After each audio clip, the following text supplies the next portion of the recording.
Greetings, ladies and gentlemen, and welcome to my review of the death battle between Metal Sonic and Zero. For those of you that are new to these reviews, I focus less on the animation and humor of Death Battle, and instead focus on the research and critical analysis.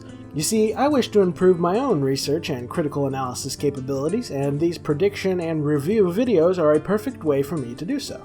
This video will consist of me going over what I got wrong in my prediction, what I got right, and then what I learned. Let's begin. First, what I got wrong. This time around, the majority of my mistakes came from me overestimating and underestimating Metal Sonic. Part of my overestimating came from me giving him far more speed than he actually had. Metal reaching escape velocity wasn't an example of his base speed, it was an example of his maximum speed. I should have realized this because Sonic, whose average speed is only Mach 1, is nowhere near that fast, and while Metal is faster than him, he's only a bit faster, not 30 times faster, so I should have picked up on that.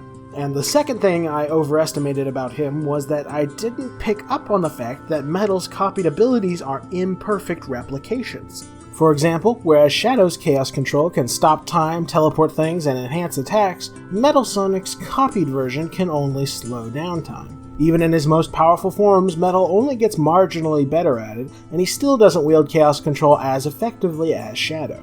The way that I underestimated him was that I assumed he could not use his transformations. This was just a good old-fashioned case of me not showing a character at their maximum potential. It was never clearly stated how Metal Sonic attained his various megaforms, but it was always a possibility that he could acquire them on his own. In addition, it was pointed out to me by a friend that in the Metal Overlord boss battle, he states that he was the one who constructed his new form. While he could have been talking about his Metal Overlord form, he could have also been talking about his Neo form. So while it isn't certain that Metal Sonic can transform on his own, it still seems highly probable, and for the sake of showing him at his maximum potential, I should have given him the benefit of the doubt. And since I didn't cover his transformations at all in my prediction, I'm going to quickly cover them now and also explain just why they weren't enough to beat Zero. His first transformation, which he got in Knuckles Chaotix, was his Titan form. This form is giant and red and can fire an extra big laser from his chest. But this form is nothing compared to his later transformations, so let's just get on to those. Neo Metal Sonic can turn into liquid metal in order to take on the appearances of others, he can copy and retain multiple abilities at once, and his electricity-based attacks are boosted. His big transformation is into Metal Madness and then Metal Overlord.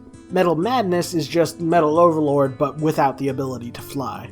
This pair can fire jets of flames, missiles that will either create spikes along the ground or temporarily trap foes in crystal, and it can use Chaos Control to temporarily stop time. Overlord can fly, is strong enough to throw massive battleships, and is durable enough to withstand numerous attacks from the likes of Supersonic. However, for all its power, Overlord is still not enough to win this match. It may be stronger, but none of its attacks are powerful enough to do any serious harm to Zero. Furthermore, Zero is more than fast enough to avoid anything Overlord throws at him. Just because he fought Supersonic does not mean he moves at the speed of light. Supersonic literally flies circles around Overlord and is easily capable of avoiding his attacks. Furthermore, in the fight prior with Metal Madness, which is literally just Metal Overlord without wings, Madness couldn't even hit subsonic enemies like Amy Rose and Big the Cat. If he can't even hit Big the Cat, then there's no way he could hit Zero. Indeed, what made Overlord such a powerhouse wasn't speed, but durability. He appeared almost invincible, requiring several super characters to take him down. Unfortunately for him, almost invincible does not exist. You're either invincible or you're not, and Overlord is not. In fact, his durability is quite simple to calculate. Supersonic and company destroyed Metal Overlord by repeatedly smashing into him at the speed of light.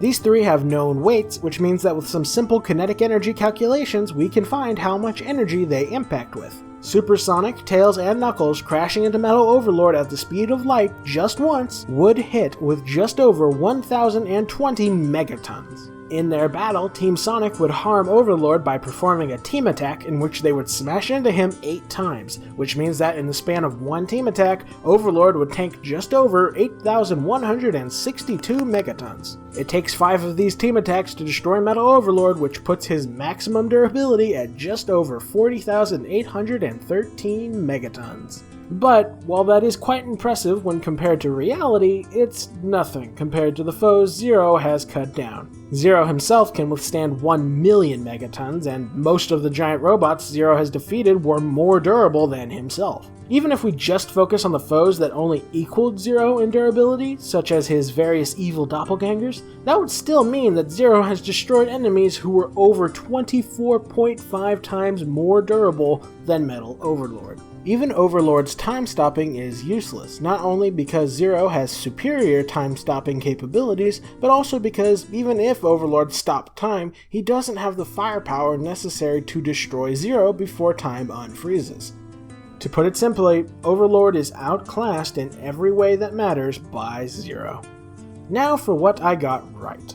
While my analysis and research of Metal Sonic turned out to be rather mediocre, my coverage of Zero was pretty good. I hit all the major points, including his superiority to Mega Man and his dinosaur extinction level durability feat. I also covered a large swath of his arsenal, including all of his particularly significant abilities like stopping time. And lastly, of course, I correctly predicted the winner.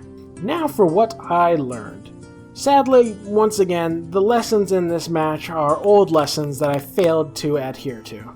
Overestimating Metal Sonic's speed stemmed from me looking at his feat in a vacuum instead of in the context of his character, and my exclusion of his transformations was a result of me not looking at his maximum potential. As I've said in the past, I am always very irritated when I fail to learn from past mistakes, and that, of course, is still the case here. But there is a silver lining of sorts. At this point, I've discovered most of the major pitfalls that one must deal with when researching and analyzing characters. The fact that I keep falling for the same traps is very disappointing, but at the very least, by falling for old traps instead of new traps, it tells me that these traps are the only ones I'll have to deal with, at least for now. I can't fall for more complicated traps if I'm too busy falling for super basic ones. So my goal as of now for pursuing self-improvement is to focus on one trap at a time. For now, I will be focusing on maximum potential. That trap seems to pop up more often than not, and it's far too important for me to be getting it wrong. So if there's one thing I hope to accomplish in this next death battle, it's to show the combatants at their maximum potential. Even if I get all the rest wrong, I am going to do everything I can to get this right. And with that, we've covered everything I learned, which means that we've reached the end of the video. I cannot express just how happy I am to have finally managed to get one right. Being on a losing streak was getting really depressing. I haven't had a win in months. 63 days to be precise. So I'm ecstatic to be back on track. Hopefully this will be the beginning of a very long winning streak. Regardless, I hope you guys enjoyed that death battle because holy cow, that animation! I don't know about you, but for me, that was the single greatest 2D fight I have seen in 4 years. Like, I legitimately rank this fight as being better than several of the 3D death battles we've had. That's how much I enjoyed this match. With that said, I'm gonna go ahead and sign off. Like if you enjoyed the video, comment if you got something to say, subscribe if you want to see more, and as always, have a fantastic day.